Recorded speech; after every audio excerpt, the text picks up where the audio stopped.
الله عزوجل میفرماید کسانی که مطفف هستند، یعنی کسانی که مریضی تطفیف دارند، کسانی که در کیل و وزن در حقوق انسانها به اونها خیانت میکنند، هلاکت و تباهی برای اونها.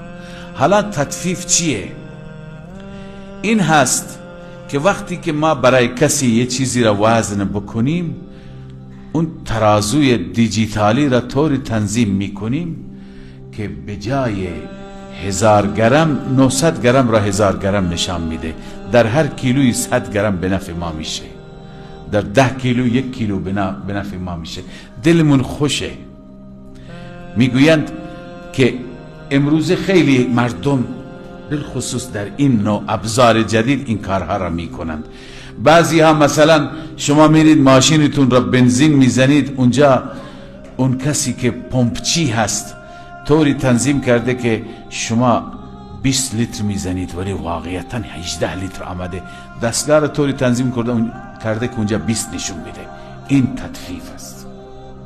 یک کسی پارچه را متر میکنه، 10 متر میکنه بهش میده، ولی طوری میکنه که 9 متر بهش میده، 9.5 متر بهش میده.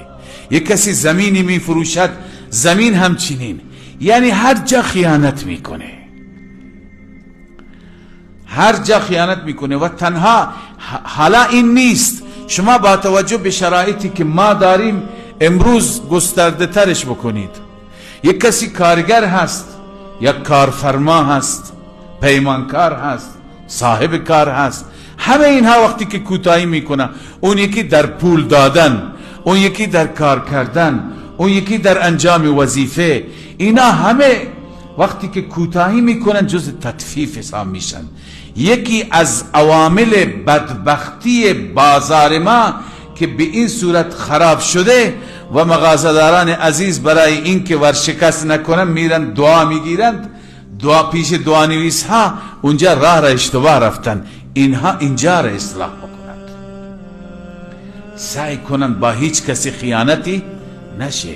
وقتی که جنسی را به عنوان فلان جنس میده، به همون عنوان فلان جنس واقعیت داشته باشه، نه اینکه اسمش یکی باشد و اصلش چیزی دیگه باشد. حتی رسول الله صلی الله علیه و سلم فرمودند که همین دزدی که در چیزهای دیگه هست در نماز هم میشه. بعضی تطفیف در نماز هم گفتند، یعنی اینه که در نماز انسان دزدی بکند، ارکان را درست انجام نده، رکوع سجده خودش را درست انجام نده، تعدیل ارکان را رعایت نکنه. همه اینها هستند. یک کارمندی که با دولت قراردادی بسته، روزانه 6 ساعت میام کار میکنم یا 8 ساعت کار میکنم، حالا 1 ساعت دیر میره، 1 ساعت زود میاد. این تطفیفه، این گناه است. یک کارگری که 8 ساعت کار میکنه و این مبلغ را میگیره، به جای 8 ساعت نیم ساعت را میره به بهانه وضوء، نیم ساعت را میره به بهانه صبحانه، نیم ساعت را میره به فلان بهانه. اینا تمام کوتاهی هست. لذا همه صورتهای تطفیف هست. الله عزوجل برای این افراد هلاکت میفرماید. ما صبح خواندیم که قوم شعیب هلاک شد به خاطر اینکه علاوه از شرک یکی از عمده‌ترین مریضی هایشان همین خیانت در داد و ستد بود، در بازار بود.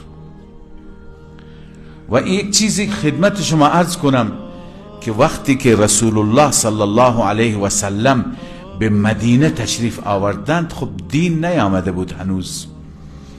اهل مدینه هم به این مریضی گرفتار بودند. حالا ببینید فرق امت حضرت شعیب را با حضرت محمد صلی الله علیه وسلم. اینجا این آیات خوانده شد و به اهل مدینه گفته شد که ای مردم مدینه نکنید این کار را. شما اگر این کار را بکنید عذاب خدا بر شما می آید.